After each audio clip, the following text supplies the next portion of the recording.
Okay guys, we are back. We are back and we're ready for our third? This is our third team match of the evening. Yep, third. Now I don't know if you can match. see, but we're actually quite busy. We've got a good... I've lost count of how many people that are here. It's got really busy in here. It really has. It's like fighting games, food and drink here. People just talking. Some people haven't even played, they're just talking. I know, it's great. Hey, Mr. Joystick's down, Mr. Tenfield Ibis himself. How you doing? So what we're going to do is jump into our next team battle. And the two teams we have for you are Skanks and Shanks and Hoping for One Round, which is quite a lot of... I know, right? Proper East London, isn't it? Yeah. I mean, come on, guys. We had this stuff about 2 years, but reference to Yoshimitsu's sword. Are you guys live? Yeah. How you doing? So, on Team Skanks and Shanks, our first player is Gossain. He's a dual CKT and ELF player. He gets around.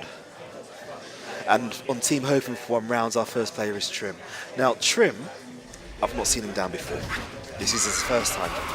And this is kind of a baptism of fire, really. Now, Gossain not using his customary lore, going for Feng instead. Dancing around, not really knowing what to do. Now you see Jack, he's not really utilising his movement here, he's actually quite static in his movement, which is fine. A lot of people do play like that. And they also do forget that that is a 2-hit launcher.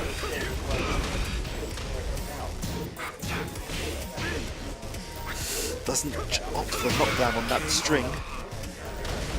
And the trade, giving Gossain the win. Now, of course, as you remember, the rules for this match, this little challenge here is you play one game and then you're done. It's elimination.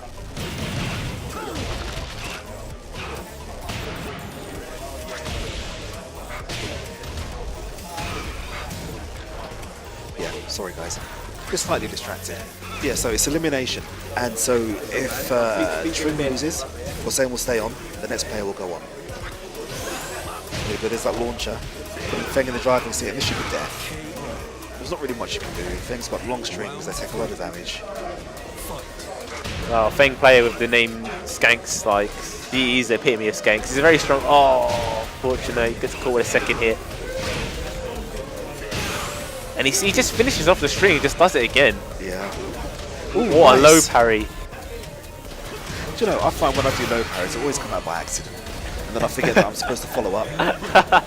Yeah, I have to say, when you're ducking, there's a fair few times for me come out a bit by accidental, but you just pretend, nah, I meant to do that, I read what he was going to do. Yeah. But very solid play from Gossain there. He's actually using Feng Wei, probably test him out a bit more. So, our next player for Team Hoping for One Round, who actually didn't manage to get one round in that one, did he? That's a shame. Appropriate team name, but yeah. let's see like if we can get one round. It's pretty like they put Gossain first, but I mean any one of their team is strong anyway. So. I know, right? But yeah, so next in Team Hoping for One Round, we've got Vinnie. Now again, I've not seen Vinnie before. I think this is the first time here. I haven't seen him either. You know, we're saying that a lot, but it's good that we're saying that a lot because there's just so many people coming. This is the first event of the year. It's like, right, first event, new faces everywhere. I love it, man. I love it. Do you know what I'm going to have to do? I'm going to have to buy my PlayStation. I will have to. I was thinking that now, this is like the perfect example where you're growing, you get big, we need more now, as opposed to, you know, we're at this level because there's more people standing about, and that's a good sign that you've had so many people, because one more setup, you know, will add more people playing as well. And then with Dragon Ball FighterZ coming out, I have a feeling that there's going to be a lot of other people from other games, because it kind of bridges the gap between anime fans, that like the anime that want to just try the game, fighting game fans of the anime style, and just fighting game fans in general. Exactly. Wow, we have a Gossain is actually swapped to Lee, another character that he's very good with, and we have a Kazuya player. Now, is he just showing off now? I think he's actually testing these characters in a tournament-like setting. He's not one to, I would say, like play in a sort of like a showing off way. I think he's doing it to test their level, because the lore is his main.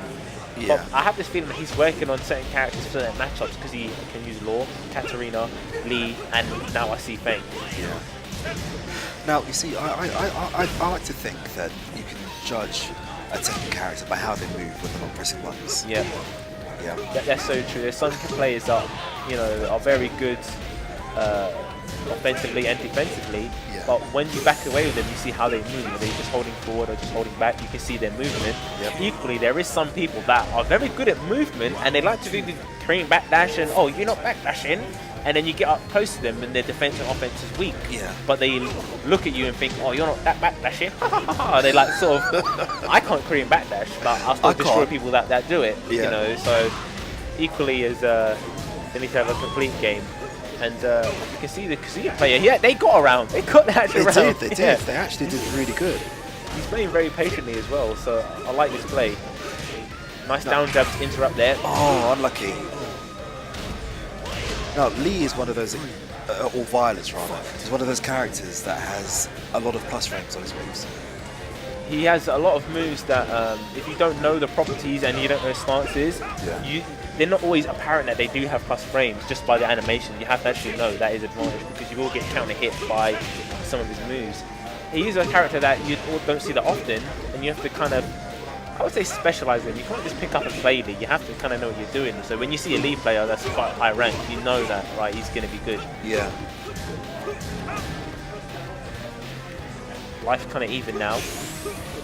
Nice just mid-poke, just a test. Because he is not overcommitting, but Lee is on rage. Oh, and he is waiting for the bait. And Vinnie just, he knows, because it happens so long to people where, you know, someone's on rage, you're trying to just get that last hit, and they just wait for that twitch and press the button. So nice awareness from Gossain there. Vinnie's going to be a bit aware now of that. Nice counter hit, down forward two. God fist. Nice punish on the get up kick there.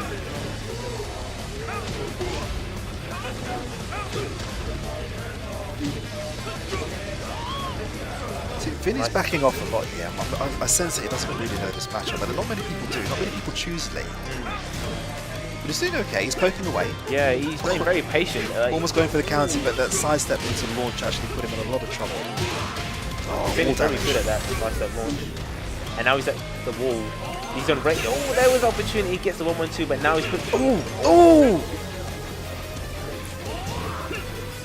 I don't know what to say. Yeah, very close. Like, right now, plus frames of it. Goes for the slide, and that's guaranteed. Oh, so that close. That was heartbreaking. If he'd have got. When he did the get up kick, he punished correctly, but he was still in the air. So he punished too fast, so he jabbed him out of the air as opposed to waiting for him to land and then getting the full 1-1-2. That is heartbreaking. That was. You know, Vinnie played well. I like. You don't see much Mishima players as well. You don't see a lot who main them, so it's good to see actually someone who actually was playing the character and played well. So very well played to Vinnie. Now, the last player for Team hoping for 1 round and actually surpassed their expectations. They actually got 2 rounds. And did they get 2 rounds? They didn't. They got 1 round. It was 1 round, but very close. But against, you know, a player like Gossain, and he's playing a Lee, a character that's not used well often, and he's actually very good at Lee. So they've achieved their goal. I'll let you into a little secret. This guy, Paul, who's just popping up now, right? On Team hoping for 1 round. He told me his name earlier, and you know, my ears told me he said Paul. He was like, what? Exactly. He's like, what are you saying? No, I'm sorry, I'm old. I hear things slightly different. You have to enunciate with me. And when you hear that, because he said it just so casually, it's like, what? But here we go. We've got Paul, who's using. One sec, guys.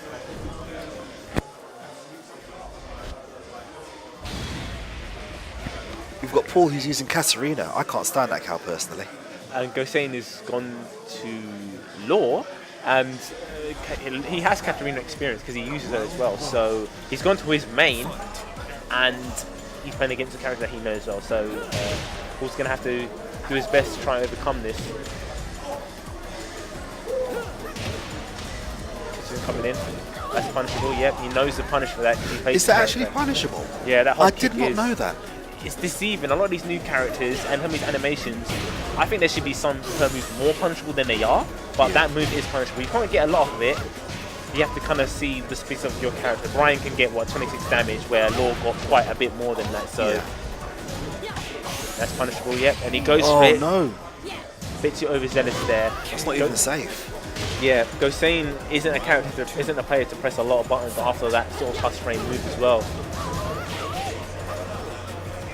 And as he knows Katarina, a lot of Katarinas go for that string and try to interrupt with that knee. Right. Nice good punish there. See, one thing that I'd like to think that I've picked up from playing 2D games is spacing.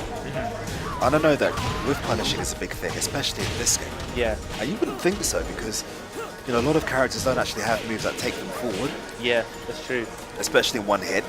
But there are characters who have moves that take them forward in one hit. You have to kind of be aware of them as well, because you'll think, oh, I'm at safe distance, but Lily can cartwheel at you. Law's got his jumping string. Huarang can do his triple kick string as well, where they all close distance as well. So you kind of have to know, who am I fighting against and how can they punish me at this level? Exactly. And 2D games are like a lot about, I know the spacing on the axe is different, but that's all you have. You don't need to worry about like any lateral angle. So 2Ds of players, I've noticed, are very good at those tip ranges of the footsies because it's just on that level. Oh, picks of life, and he's just going to poke him down now. Or trade with him, unfortunately. Anything would have done it in that situation. Yeah. But they've actually got 2 rounds now, so they can be proud about that. And they're playing well. They've got surpassed expectations.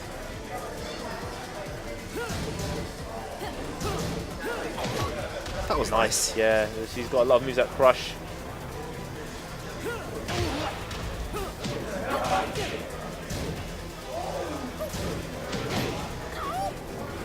Gossain's just chipping away, being very patient. Yeah, there you go. Punishable. You can't just throw that out, apparently. So I'm watching this match rather intently because this is the first time I've seen, in this match, I've seen Gossain actually have to think about what he's doing. Yeah, he knows his character so well, so he's doing everything on purpose specific. He knows the punish for that move, he knows what to do there. Just goes for the down one for the mid. See, that's it, that's actually whitewash. Yeah, and Gossain just takes it for the team. Indeed. Now I'm going to go find out who's playing next. Give me one sec.